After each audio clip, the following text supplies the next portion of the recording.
ಇಂದೇ ಡೌನ್ಲೋಡ್ ಮಾಡಿ ಮತ್ತು ನಿಮ್ಮ ನೆಚ್ಚಿನ ಶೋಗಳನ್ನು ಆನಂದಿಸಿ.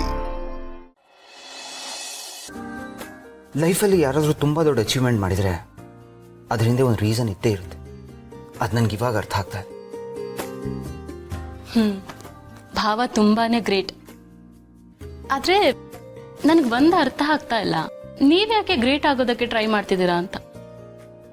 ಏನು ಹೇಳ್ತಾ ಇದ್ದೀರಾ ಅಪೇಕ್ಷಾ? ಪಾರ್ಥ, ನೀವ್ ಯಾಕೆ ಈ ಥರ ಕತ್ತೆ ಥರ ಹಗಲು ರಾತ್ರಿ ದುಡಿಬೇಕು? ಅಲ್ಲಿ ನಿಮ್ಮ ಅಣ್ಣ ಜಯದೇವು ಆರಾಮಾಗಿ ಮಜಾ ಮಾಡ್ಕೊಂಡಿರ್ಲಿ ಅಂತನಾ? ಇಲ್ಲ ಅಪೇಕ್ಷಾ, ನಾನು ಇಷ್ಟೊಂದೆಲ್ಲ ಜವಾಬ್ದಾರಿನ ನನ್ನ ಮೈ ಮೇಲೆ ಹೇಳ್ಕೊತಾ ಇರೋದು ಜೈಪ್ರೋ ಮುಖ ನೋಡ್ಕೊಂಡಲ್ಲ, ಬಿಗ್ ಪ್ರೋಗೋಸ್ಕರ. ಈ ಮನೆ, ನಮ್ಮ ಬಿಸ್ನೆಸ್ ಎಂಪೈರ್, ಇದನ್ನೆಲ್ಲ ಅವ್ನು ತುಂಬಾ ಕಷ್ಟಪಟ್ಟು ಮಾಡಿರೋ ಆಸ್ತಿ. ಇವಾಗ ನಾವೇನು ಎಂಜಾಯ್ ಮಾಡ್ತಾ ಇದ್ದೀವಿ ಅದೆಲ್ಲ ಅವನಿಂದಾನೆ. ಅವ್ನು ಕಷ್ಟಪಟ್ಟು ಮಾಡಿರೋದು ಹಾಳಾಗಬಾರ್ದು, ಅವನ ಎಫರ್ಟ್ಸ್ ವೇಸ್ಟ್ ಆಗಬಾರ್ದು ಅಪೇಕ್ಷಾ. ಅವ್ನು ಮಾಡಿಟ್ಟಿರೋದನ್ನು ನಮ್ಮ ಕೈಲಿ ಬೆಳೆಸ್ಕೊಂಡು ಹೋಗೋಕ್ಕಾಗದೇ ಇದ್ರು ಅಟ್ಲೀಸ್ಟ್ ಅದನ್ನು ನಾವು ಉಳಿಸ್ಕೊಂಡು ಹೋಗಬೇಕು. ಅದಕ್ಕೆ ನಾನು ಇಷ್ಟೊಂದು ಎಫರ್ಟ್ ಹಾಕ್ತಾ ಇರೋದು. ಯಾವತ್ತೋ ಒಂದಿನ ಎಲ್ಲ ಸರಿ ಹೋಗಿ ಅವ್ನ ಮನೆಗೆ ಬಂದಾಗ ನಮ್ಮ ಮನೆ ಇರೋ ಪರಿಸ್ಥಿತಿ ನೋಡಿ ಅವನಿಗೆ ಬೇಜಾರಾಗಬಾರ್ದಲ್ವ ಅಪೇಕ್ಷಾ? ನಾನು ಇವ್ರಿಗೆಲ್ಲ ಇಷ್ಟೆಲ್ಲ ಮಾಡಿದ್ದೆ, ಆದರೆ ಇವ್ರು ಉಳಿಸ್ಕೊಂಡೇ ಹೋಗ್ಲಿಲ್ವಲ್ಲ ಅಂತ ಅವನಿಗೆ ದುಃಖ ಆಗಬಾರ್ದು. ಆ್ಯಂಡ್ ಪಾರ್ಥ, ನೀನಿದ್ದು ನಿನ್ನ ಕೈಲಿ ಏನೂ ಮಾಡೋಕ್ಕಾಗಲಿಲ್ವಲ್ಲ ಅಂತ ಕೇಳಿದ್ರೆ ನನಗೇನು ಹೇಳಿ ಅಪೇಕ್ಷಾ? ನನಗೆ ಆ ಪೊಸಿಷನಲ್ಲಿರೋದಕ್ಕೆ ಇಷ್ಟ ಇಲ್ಲ. ನನಗೆ ಬಿಗ್ ಬ್ರೋ ರೋಲ್ ಮಾಡಲ್, ನನಗೆ ಅವನು ಮಾತ್ರ ಮುಖ್ಯ. ಅದಕ್ಕೋಸ್ಕರ ಈ ಎಫರ್ಟ್ಸ್. ನನಗೆ ಅರ್ಥ ಆಯಿತು. ಸರಿ, ನೀವಿಲ್ಲೇ ಕೂತೀರಿ, ನಾನು ಹೋಗಿ ಬಿಸಿನೀರು ತೊಗೊಂಡು ಬರ್ತೀನಿ. ಅದ್ರಲ್ಲಿ ಸ್ವಲ್ಪ ಕಾಲಿಟ್ಕೊಂಡು ಕೂತ್ಕೊಂಡ್ರೆ ನಿಮಗೆ ಫ್ರೀ ಅನಿಸುತ್ತೆ. ಅದ್ರ ಜೊತೆ ಹಾಗೆ ಎಣ್ಣೆನೂ ತೊಗೊಂಡು ಬರ್ತೀನಿ, ತಲೆ ಮಸಾಜ್ ಮಾಡ್ತೀನಿ. ಓಕೆ, ಬಂದೇ ಇರಿ. ಬೇಡ ಬೇಡ ಬೇಡ ಬೇಡ. ಯಾಕೆ? ಅಲ್ಲ, ಅದೆಲ್ಲ ಏನು ಬೇಡ. ನನಗೊಂದು ಕಿಸ್ ಕೊಡಿ, ಫುಲ್ ರಿಲೀಫ್ ಆಗುತ್ತೆ.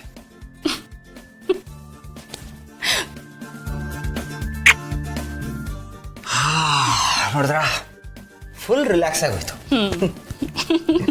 ಸರಿ, ಇದ್ರ ಜೊತೆ ಬಿಸಿನೀರು ಕೂಡ ತಗೊಂಡು ಬರ್ತೀನಿ. ಓಕೆ.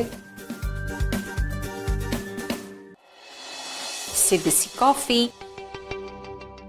ರೀ, ನಾನು ಒಂದು ವಿಷಯ ಯೋಚನೆ ಮಾಡ್ತಿದ್ದೆ. ನಮ್ಮ ಭೂಮಿನೂ ಅಳಿಯಂದ್ರು ಒಂದಾಗಿರೋ ವಿಷಯ ಅಪ್ಪಿ ಪಾರ್ಥಂಗೆ ಗೊತ್ತೇ ಇಲ್ಲ. ಅವ್ರಿಗೂ ಹೇಳೋಣವಾ? ಅವರು ಖುಷಿ ಪಡ್ತಾರೆ. ಬೇಡ ಮಂದಾಕಿನಿ, ಈಗಲೇ ಅವ್ರಿಗೆ ಹೇಳೋದು ಬೇಡ. ಯಾಕ್ರಿ ಹೇಳೋದು ಬೇಡ? ಪಾಪ ಅವ್ರೇನ್ರಿ ಪಾಪ ಮಾಡಿದ್ದಾರೆ?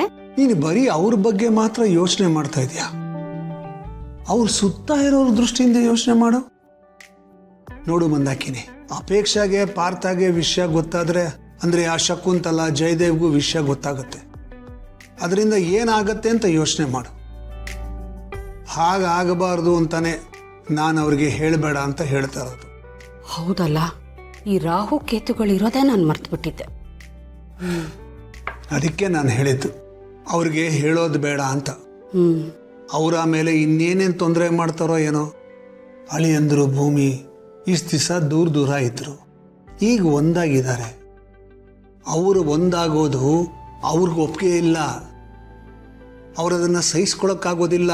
ಹೌದು ರೀ. ಈ ಹತ್ತಿರದ ಸಂಬಂಧದಲ್ಲಿ ಹುಟ್ಟತ್ತಲ್ಲ ದ್ವೇಷ, ವಿಷ, ಅದರಿಂದ ತುಂಬಾ ಅಪಾಯ ಇದೆ. ನಿಜ ರೀ, ತುಂಬಾನೇ ಡೇಂಜರ್ ಅದು. ಹೌದು ಮಂದಾಕಿನಿ, ಅವರೀಗಾಗಲೇ ತುಂಬ ನೊಂದಿದ್ದಾರೆ, ಬೆಂದಿದ್ದಾರೆ. ಮತ್ತೆ ಅವರು ಅದಕ್ಕೆ ಸಿಕ್ಕಾಕೊಳ್ಳೋದು ಬೇಡ. ಅವರು ಅದೆಲ್ಲದರಿಂದ ದೂರ ಇದ್ದುಕೊಂಡು ತಮ್ಮದೇ ಆದ ಪ್ರಪಂಚದಲ್ಲಿ ನೆಮ್ಮದಿಯಾಗಿರಬೇಕು. ಅದಕ್ಕೆ ನಾನೊಂದು ವಿಚಾರ ಅಂದ್ಕೊಂಡಿದ್ದೀನಿ. ಏನು? ನೋಡು, ಈ ವಿಚಾರನ ತುಂಬ ದಿನ ಪಾರ್ಥ ಅಪೇಕ್ಷೆಯಿಂದ ಮುಚ್ಚಿಡಕ್ಕಾಗೋದಿಲ್ಲ. ಒಂದಲ್ಲ ಒಂದಿನ ಹೇಳಲೇಬೇಕು. ಅವ್ರಿಗೆ ಹೇಳಿದ್ರೆ ಶಕುಂತಲ ಜಯದೇವ್ಗೂ ಗೊತ್ತಾಗತ್ತೆ. ಶಕುಂತಲ ಜಯದೇವು ಅಪೇಕ್ಷಾ ಪಾರ್ಥಂಗೂ ತೊಂದರೆ ಮಾಡ್ಬೋದು. ಅದಕ್ಕೆ ನಾನೇನು ಯೋಚನೆ ಮಾಡ್ತಿದ್ದೀನಿ ಅಂದರೆ, ಮೊದಲು ಅಪೇಕ್ಷಾ ಪಾರ್ಥನ್ನ ನಮ್ಮ ಮನೆಗೆ ಕರ್ಕೊಂಬಂದು ಇಟ್ಕೊಂಡು ಅವ್ರಿಗೆ ವಿಷಯ ಹೇಳೋಣ. ಇದರಿಂದ ನಮಗೂ ನೆಮ್ಮದಿ, ಅವ್ರಿಗೂ ನೆಮ್ಮದಿ. ನಮ್ಮ ಕಣ್ಣು ಮುಂದೆ ಅವ್ರು ಇರ್ತಾರೆ. ಏನಂತೀಯ? ಏನ್ರಿ ಹೇಳ್ತಾ ಇದ್ದೀರಾ? ಹಾಗೆಲ್ಲ ಮಾಡೋದಕ್ಕಾಗೋದಿಲ್ಲ. ಯಾಕೆ? ಯಾಕಾಗಲ್ಲ ರೀ? ನೀವು ಒಂದೇ ಆ್ಯಂಗಲಿಂದ ಯೋಚನೆ ಮಾಡ್ತಾ ಇದ್ದೀರಾ, ಇನ್ನೊಂದು ಆ್ಯಂಗಲಿಂದ ಯೋಚನೆ ಮಾಡಿ ನೋಡಿ. ನಾವು ಪಾರ್ಥಂಗೆ ನಿನಗೆ ನಿಮ್ಮನೆ ಅವರಿಂದನೇ ಡೇಂಜರ್ ಇದೆ ಅಂತಂದು ಇಲ್ಲಿ ಬಂದು ಉಳ್ಕೊಳ್ಳಿ ಅಂತಂದಾಗ ಅವ್ರಿಗೆ ಹೇಗೆ ಅನಿಸ್ಬೋದು?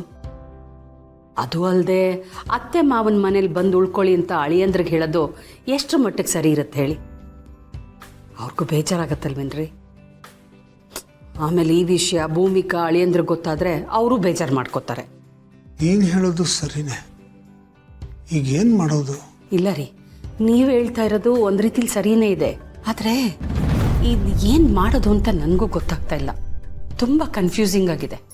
ನೀವೊಂದು ಕೆಲಸ ಮಾಡಿ, ಅಳಿಯಂದ್ರಿಗೆ ಫೋನ್ ಮಾಡಿ ಒಂದ್ಸಲಿ ಕ್ಲಾರಿಟಿ ತಗೊಳ್ಳಿ.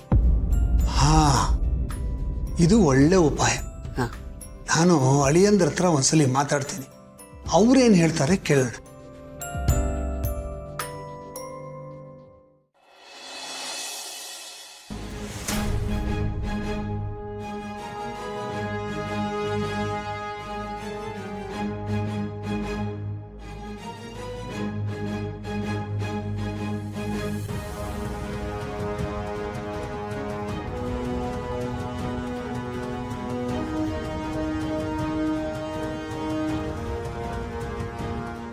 ಏನು ಮಾವ ಇಲ್ಲಿಗೆ ಬರೋಕೆ ಹೇಳಿದ್ರೆ?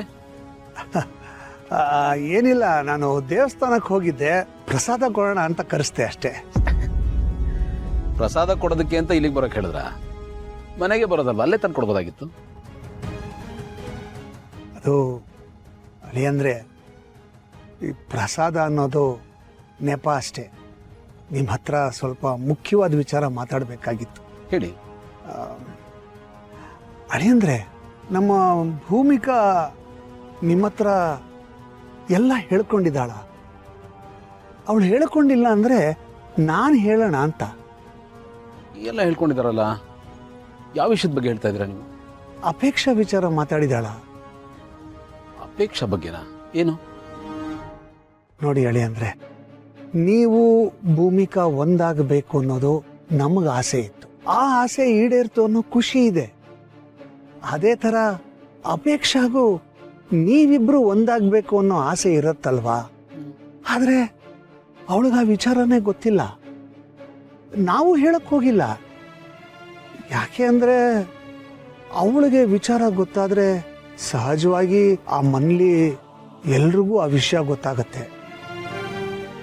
ಆ ಥರ ಆದರೆ ಶಕುಂತಲಾ ಅವರಿಂದ, ನಿಮ್ಮ ತಮ್ಮ ಜಯದೇವಿಂದ ಭಾರತಾಗೆ, ಅಪೇಕ್ಷಾಗೆ ಏನಾದರೂ ತೊಂದರೆ ಆಗ್ಬೋದಾ ಅಂತ ಆತಂಕ ನನಗೆ.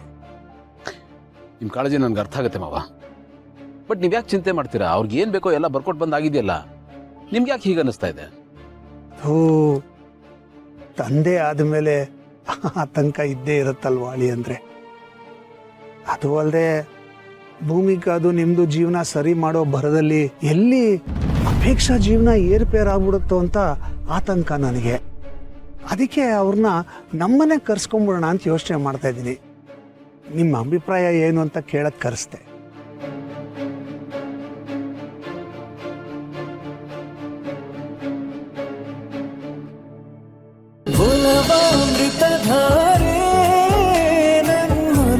ಅಮೃತಧಾರೆ